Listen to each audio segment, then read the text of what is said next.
حافظ حمداللہ صاحب، سر آپ کیا کہیں گے؟ دیکھیں ندیم صاحب، میں دو تین باتیں عرض کر رہا ہوں۔ میرے دوست نے کہا ایک نے کہ آپ نے پسنی کے بارے میں سوال اٹھایا۔ یہ میرے خیال میں کوئی عالمی نشریاتی ادارہ یا کوئی اخبار ہے، فائنینشیل ٹائمز، اس میں آیا ہوا ہے کہ پسنی کا جو بندرگاہ ہے یہ امریکہ کو دینے کی پیشکش کی گئی ہے۔ پھر سوال یہ بنتا ہے کہ 70 میل پر گوادر چین کے پاس اور یہ امریکہ کے پاس، کہتے ہیں کیا فرق پڑتا ہے؟ وہ ادھر انویسٹ کرے، چائنا گوادر میں انویسٹ کرے، کوئی فرق نہیں پڑتا ہے۔ اس سے کیا فرق پڑتا ہے؟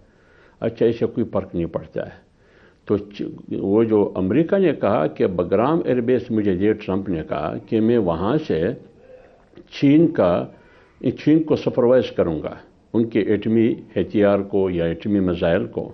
تو یہاں جو پسنی بندرگاہ پر آپ امریکہ کو بٹھائیں گے تو کیا وہ آرام سے بیٹھے گی؟ وہ آپ کی بات مانے گی؟ آپ نے تو 9/11 کے بعد شمسی ایئر بیس بھی دیا، جیکب آباد بھی دیا، وہ آپ کی بات ماننے کے لیے تیار ہی نہیں تھے۔ آپ نے زمین بھی دی، آپ نے فضا بھی دیا، آپ نے سمندر بھی حوالے کیا۔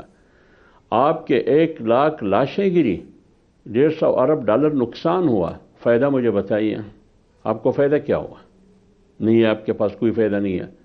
دوسری بات خرم بھائی نے کی، ڈاکٹر کجیر کی بات کی، تو کہا ڈاکٹر کجیر کو کتنی عزت ملی، کتنی بے توقیری اس کی گئی، کتنی تذلیل اس کی ہوئی، اس کو غدار ڈکلیئر کیا گیا، اور اس کی قربانی کیا تھی۔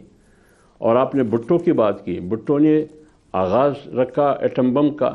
ہنری کسنجر نے کیا کہا کہ میں بحیثیت دوست آپ کے بحیثیت دشمن اتنا خطرناک نہیں ہوں جتنا بحیثیت دوست خطرناک ہوں۔ تو لہٰذا امریکہ کی دوستی ہمارے لیے خطرے کی گنتی ہے یا کیا ہے یہ؟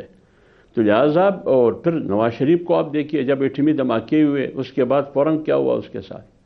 دیکھیے یہ ایک تاریخ ہے ہمارے سامنے۔ آپ نے ریکارڈنگ کا ذکر کیا، آپ مجھے بتائیے آپ بلوچستان کو کیا دے رہے ہیں ریکارڈنگ میں سے؟